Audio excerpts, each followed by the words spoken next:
6 मे 1993 पोलिसांची क्रुझर गाडी सुसाट वेगाने चालली होती. क्राईम ब्रांचच्या 7व्या युनिटचे साध्या वेशातील पोलीस चिंतेत होते. या कारवाईबद्दल त्यांना अनिश्चितता वाटत होती. निळ्या रंगाच्या मारुती 800 गाडीतील तिघांचा ते पाठलाग करत होते.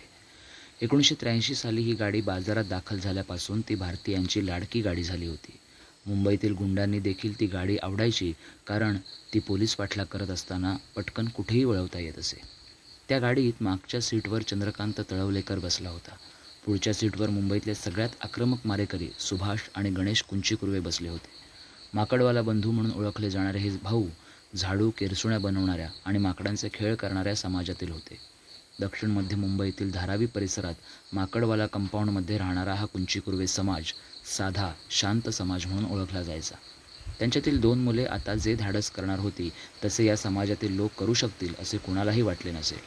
सुभाष कुंचीकुर्वेच्या हातात झाडू नव्हे तर AK-56 होती. त्यावेळी मुंबईला ऑटोमॅटिक बंदुकांची माहिती देखील नव्हती. मुंबई पोलिसांकडे 1940 मधल्या जुन्या पुराण्या रायफल्स होत्या. माकडवाला बंधू येरुकाला समाजाशी संबंधित होते. हा समाज शिकार करून वनसंपत्ती गोळा करून गुजराण करायचा. पण 1878 साली त्यांच्या व्यवसायावर बंदी आल्यावर त्यांच्या उपजीविकेचे मार्ग बंद झाले आणि ते जाती व्यवस्थेतून बाहेर फेकले गेले. ते मुख्यतः आंध्र प्रदेश, कर्नाटक आणि तामिळनाडूत राहायचे. उत्तरेतील भिल्ल आणि किरात या जमातींशी त्यांचा संबंध होता. 1935 साली ब्रिटिशांनी ही जमात गुन्हेगार आहे असे जाहीर केले. अशा एकूण 15 जमाती गुन्हेगारी जाहीर झाल्या. या भटक्या जमातींचा मुक्काम हल्ला की त्यांच्या प्रत्येक ठिकाणी पोलीस स्टेशनमध्ये हजेरी द्यावी लागली. ते 2 भाषा बोलायचे, एक त्यांच्या समाजापुरती आणि दुसरी इतरांशी बोलण्यासाठी. 1930 साली हा समाज मुंबईला आला आणि धारावीला, आता ज्याला माकडवाला कंपाऊंड म्हणतात, तिथं राहू लागला. या समाजातील बायकांकडे भविष्य सांगण्याची हातोटी होती, पण मुंबईत त्यांचा हा व्यवसाय फारसा चालला नाही. त्यामुळे तो समाज पुन्हा एकदा बाजूला फेकला गेला आणि झाडू, केरसुणी बनवणे, टोपल्या विणणे आणि माकडांचे खेळ करणे यात अडकला. येरुकाला निष्णात नेमबाज होते. पळणारा प्राणी किंवा उडणाऱ्या पक्ष्याचा ते वेध घेऊ शकत असत. त्यामुळे माकडवाला बंधूंची नेमबाजी चांगली असणे स्वाभाविकच मानले जात होते. दाऊद इब्राहिमचा विश्वासू साथीदार अनिल परबच्या टोळीत सुभाष माकडवाला होता. सुभाषच्या नावावर 25 खून जमा होते. त्यातील बहुतेक खून त्याने निर्दयपणे AK-56 मधून गोळ्यांची बरसात करून केले होते. मुंबईत त्या काळी दिवसाढवळ्या मोठमोठ्या व्यक्तींचे खून होत होते, पण सर्वसामान्य माणसांच्या खुनासाठी AK-56 सारखे हत्यार वापरले जाऊ लागल्याने अनुभवी पोलिसांच्या देखील अंगावर शहारे येत होते. पावसाळ्यात लोक छत्री घेऊन हिंडतात तसा सुभाष हातात AK-56 घेऊन फिरायचा. बारमध्ये गेल्यावर ती बंदूक टेबलावर ठेवायचा. त्याच्या साथीदारांना त्याची आणि त्याच्या बंदुकीची दहशत वाटायची. अगदी किरकोळ कारणावरून सुद्धा सुभाष बेधुंद गोळीबार करायचा. मुंबईतील व्यावसायिकांमध्ये माकडवाला बंधूंची दहशत निर्माण झाली होती. बांधकाम व्यावसायिक, हॉटेल मालक, शेअर ब्रोकर्स, चित्रपट निर्माते, वितरक आणि अभिनेत्यांना खंडणीसाठी धमक्या दिल्या जात. त्यातल्या त्यात सुभाष अधिक त्रासदायक मानला जायचा. अनुनासिक स्वरात गाणारी एक पाकिस्तानी अभिनेत्री सुभाषच्या नजरेत भरली. त्याने त्या अभिनेत्रीचा बराच काळ उपभोग घेतला. तिच्यावर बलात्कार करण्यापूर्वी तो तिला गाणे म्हणायला लावायचा असे म्हणतात. तिला त्याची इतकी भीती वाटायची की त्याच्याविरुद्ध पोलिसात तक्रार करण्याचे देखील तिने धाडस झाले नाही. माकडवाला बंधूंची दहशत निमूटपणे पाहण्याखेरीज मुंबई पोलीस काहीही करू शकत नव्हते. पोलिसांची असहाय्यता आणि कायद्यात फायदा या तत्त्वाचे पालन यामुळे माकडवाला बंधू इतके अनिर्बंध झाले होते की सुभाष उघडपणे विशेष कृती पथकाखेरीज कोणीही आम्हाला अटक करू शकणार नाहीत की मारू शकणार नाहीत अशा वल्गना करायचा. आता होत असलेला तसाच एक प्रयत्न होता. गुन्हे शाखेच्या बांद्रा पथकाला सुभाष आणि त्याचे साथीदार घाटकोपरमधील अमृतनगर भागातील एका फ्लॅटमधून बाहेर पडणार आहेत अशी माहिती मिळाली होती. त्यानुसार त्यांनी कारवाईची तयारी सुरू केली. थोड्याच वेळात निरीक्षक शंकर कांबळे यांनी आयुक्त हसन गफूर यांच्याशी संपर्क साधून त्या फ्लॅटवर छापा घालण्याची परवानगी मागितली. गफूर यांचे उत्तर होते, माकडवाल्यांना पकडा, जिवंत किंवा मेलेले. दिवस होता 6 मे 1993. 12 मार्चच्या बॉम्बस्फोट मालिकेची धग शहराला अजूनही जाणवत होती. आयुक्त गफूर यांनी माफियाचा नायनाट करण्याचा विडा उचलला होता, पण त्यांचा आदेश त्यांना पुढे महागात पडणार होता. काहीतरी करण्यासाठी उत्सुक असलेल्या साध्या वेशातील या पोलिसांचा हुरूप गफूर यांच्या आदेशाने वाढला. ते लगेच अमृतनगरकडे निघाले. कांबळे यांनी अगदी थोड्या वेळात धाडसी पोलीस अधिकाऱ्यांना एकत्र केले. कोणताही धोका पत्करण्याची त्या सगळ्यांची तयारी होती. पुढे हाच गट मुंबईतील एन्काउंटर तज्ज्ञ गट बनला. उपनिरीक्षक विजय साळसकर आणि प्रदीप शर्मा या गटात होते. साळसकर गाडीचे ड्रायव्हर म्हणून बसले. 9 मिलीमीटर कार्बाईन मांडीवर ठेवून शर्मा त्यांच्या शेजारी बसले. अंगात कितीही शौर्य धाडस असलं तरी या चकमकीत काही होऊ शकतं ही जाणीव त्यांना होती.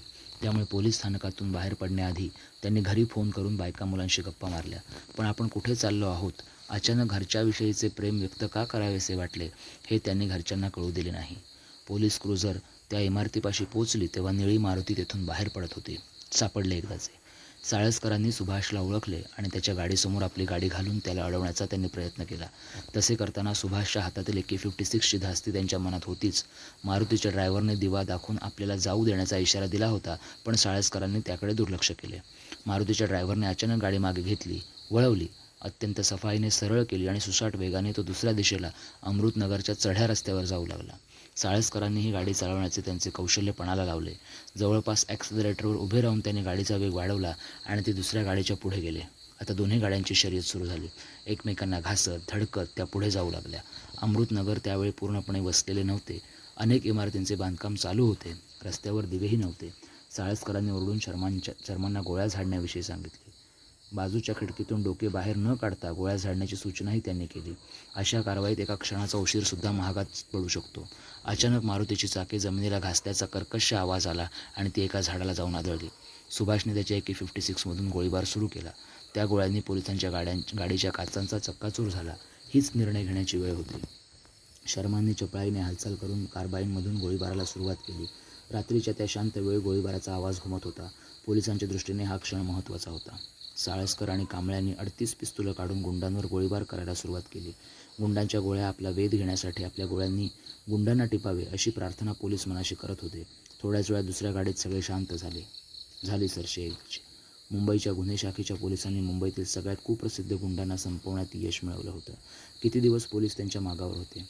ही चकमक काही सेकंदांचीच होती, पण पोलिसांना ती प्रदीर्घ वाटली. गाडीच्या डिकीमध्ये 2 AK-56 बंदुका, असंख्य काडतुस आणि बॉम्ब सापडले. पोलिसांनी सुटकेचा मोठा निश्वास सोडला. एक फार मोठी जोखीम संपली असे त्यांना वाटले. खरेच ते झाले होते. माकडवाला बंधूंच्या मृत्यूमुळे मुंबईतील माफिया इतिहासातील आणखी एक प्रकरण संपले होते. मुंबईतील व्यापाऱ्यांनी फटाके उडवून गोडधोड करून हा आनंद साजरा केला. दुसऱ्या दिवशीच्या वर्तमानपत्रांनी या चकमकीची प्रशंसा करणारे रकानेच्या रकाने लिहिले. शर्मा आणि साळसकर यांचे तोंड भरून कौतुक केले. हसन गफूर यांना स्वतःच्या पथकातील या शूर अधिकाऱ्यांचा विलक्षण अभिमान वाटला आणि त्यांच्या शौर्याबद्दल त्यांना यथोचित सत्कार झाला पाहिजे असे त्यांना वाटले. त्यांनी या अधिकाऱ्यांना दुसऱ्या दिवशी पोलीस मुख्यालयात बोलावून घेतले. पोलीस आयुक्तांबरोबर त्यांची गाठ घालून द्यायची आणि आयुक्तांना त्यांच्या कौतुकाची संधी द्यायची अशी गफूर यांची योजना होती. उपनिरीक्षक या दर्जाच्या अधिकाऱ्यांच्या दृष्टीने पोलीस आयुक्तांकडून कौतुकाची थाप मिळवणे म्हणजे ऑलिम्पिकमध्ये सुवर्णमय पदक मिळवण्या इतक्या अभिमानाची गोष्ट होती. त्यामुळे जेव्हा गफूर यांनी त्या सगळ्यांना पोलीस आयुक्तालयात बोलावून घेतले तेव्हा त्यांना कधी एकदा आपण तिथे जातो असे झाले. सामरा हे कर्तव्य कठोर अधिकारी होते. IPS अधिकारी पदाच्या त्यांच्या कारकिर्दीत एकही वादग्रस्त घटना घडली नव्हती. 1992-93 साली जेव्हा संपूर्ण देशात धार्मिक दंगली उसळल्या आणि रस्त्यावर रक्ताचे पाट वाहिले तेव्हा ठाणे जिल्हा शांत होता. धार्मिक असंतोषाची एकही घटना तिथे नोंदवली गेली नाही. त्यामुळेच त्यांना मुंबईचे पोलीस प्रमुख पद मिळाले. मात्र ते त्या पदावर रुजू झाल्यानंतर काही दिवसात मुंबईला 12 मार्च रोजी तेव्हापर्यंतच्या सगळ्यात मोठ्या हल्ल्याला तोंड द्यावे लागले. मुंबई पोलीस दलात त्या आयुक्तांपासून शिपायापर्यंत सर्वजण या हल्ल्याने हादरून गेले. सुजाण मुसलमान असल्याचा आव आणून दहशतवाद्यांनी केलेल्या या कृत्यामुळे पोलीस शर्मिंदे झाले होते. त्यांच्यासाठी लाजिरवाणी गोष्ट होती. हसन गफूर स्वतः मुसलमान असल्याने त्यांना या घटनेचा अधिकच मानसिक त्रास झाला. संपूर्ण मुसलमान समाजाला बदनाम करणारे हे कृत्य करायला ते मुठभर लोक का धजावले हे त्यांनाही सांगता येईना. माकडवाला घटनेमुळे पोलिसांचे मनोधैर्य उंचावेल अशी आशा गफूर यांना वाटत होती. पण पोलीस मुख्यालयातील पहिल्या मजल्यावरील पोलीस आयुक्तांच्या दालनात त्यांच्यापुढे काय वाढून ठेवले आहे याची त्यांना कल्पना नव्हती. दारावर टकटक करून मग ते पोलीस आयुक्तांच्या दालनात गेले. त्यांच्या पाठोपाठ त्यांचे सहकारी आत गेले आणि सगळ्यांनी एका रांगेत उभे राहून सामरा साहेबांना कडक सलाम ठोकला. सामरांनी गफूर यांच्याकडे संभ्रमाने पाहिले आणि हे अधिकारी कोण आहेत आणि ते इथे कशाला आले आहेत ते विचारले. गफूर यांनी अभिमानाने सांगितले, सर, या अधिकाऱ्यांनी माकडवालांना टिपलं. मला वाटलं की तुम्हाला त्यांना भेटायचं असेल, त्यांचं कौतुक करायचं असेल. सामरांच्या प्रतिक्रियेमुळे गफूर चक्रावले. एरवी शांत सौम्य असणारे सामरा ताडकन उठले आणि ओरडले, काय मूर्खपणा आहे. त्यांना इथं का आणलं? मला नाही भेटायचं या मारेकऱ्यांना. घेऊन जा त्यांना बाहेर. कांबळे, साळसकर, शर्मा आणि इतरांनी एकमेकांकडे पाहिले आणि ते घाईघाईने खोलीतून बाहेर पडले आणि तडक स्वागत कक्षाच्या बाहेरच्या दाराजवळ जाऊन ते गफूर साहेबांची वाट पाहत बसले. कोणीही एकमेकांशी एक शब्द देखील बोलत नव्हते. थोड्या वेळाने गफूर दालनातून बाहेर आले. ते विमनस्क दिसत होते. त्यांच्या चेहऱ्यावर चिंता दिसत होती. त्यांचा चेहरा घामाने डबडबलेला दिसत होता.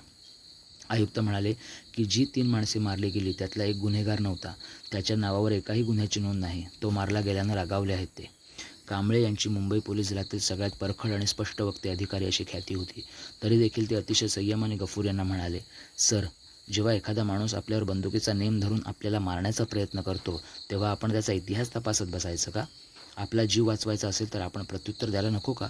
ती माणसं माकडवालांबरोबर होती, म्हणजे आपल्या दृष्टीनं ती माकडवालांच्या इतकीच धोकादायक होती. गफुरांनी मान डोलवली.